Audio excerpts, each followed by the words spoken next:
At any major high-rise construction site, you will notice a strange separation. A monolithic concrete shaft invariably rises dozens of meters into the sky, completely isolated from the steel and floor slabs slowly being assembled below it. This isolated concrete column is the core wall. While it houses elevators and fire stairs, its deeper role is as the structural, mechanical, and logistical spine of the tower. This structural diagram illustrates the necessary physical separation required to build that spine.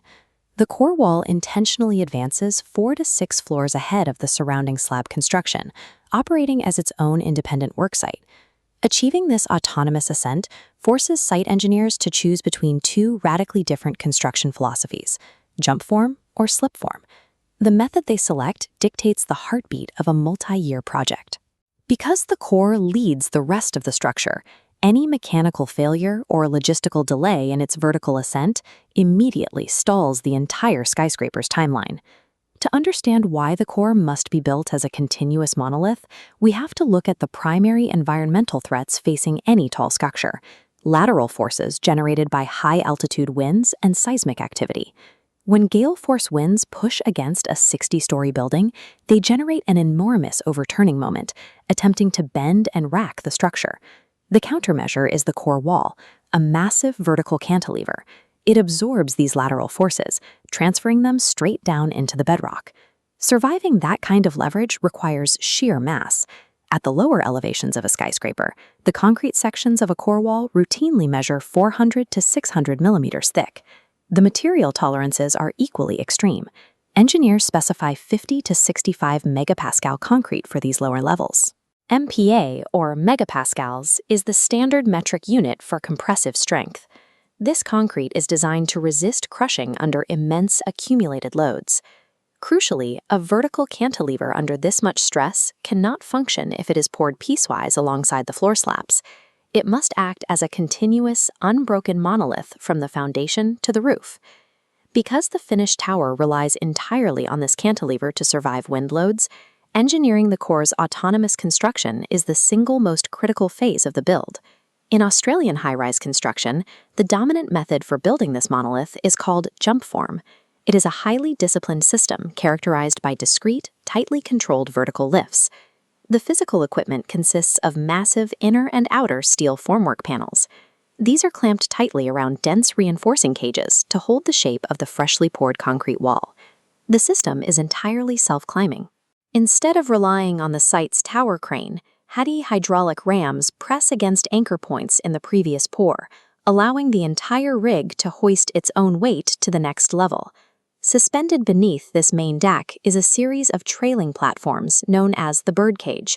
As the rig climbs, lower platforms give workers access to inspect, patch, and finish the newly exposed concrete. The operation runs on a strict 3 to 5 day cycle. Strip the formwork panels, fix the reinforcing steel, and pour the next concrete lift. Then the rig must wait. Under AS 3600, the Australian standard for concrete structures, the formwork cannot jump until the concrete cures to a verified stripping strength. This mandatory waiting period provides a critical structural advantage. While the rig is stationary, engineers can physically alter the formwork panels to accommodate the complex tapering geometries required as the tower narrows at higher elevations. These discrete jumps also enforce rigorous quality control. Licensed surveyors can step in after every single pour to confirm absolute verticality before the rig moves again.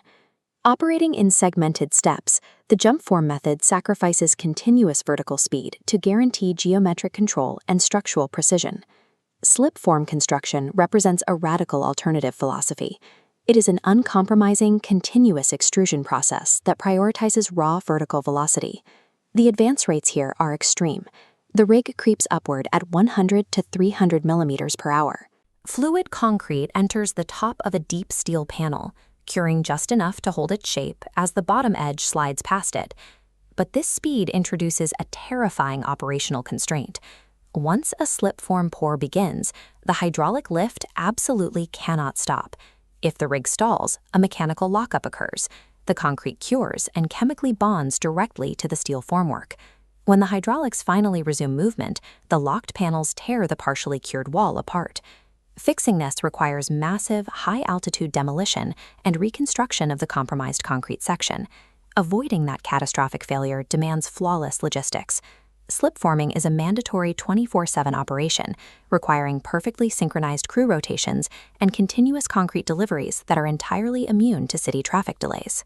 While slipforming provides unmatched speed for simple geometric structures like silos, the absolute zero tolerance for delay makes its operational risk profile unacceptable for the complex floor plans of modern high-rises.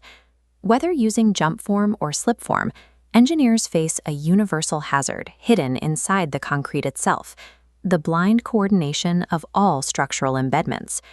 Every section of the core wall must incorporate a dense array of cast-in hardware.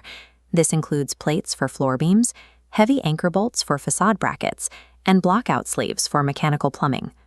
Before the concrete is poured, workers must thread these items through the heavily congested steel reinforcing cages, securing them with millimeter precision against the inner face of the formwork.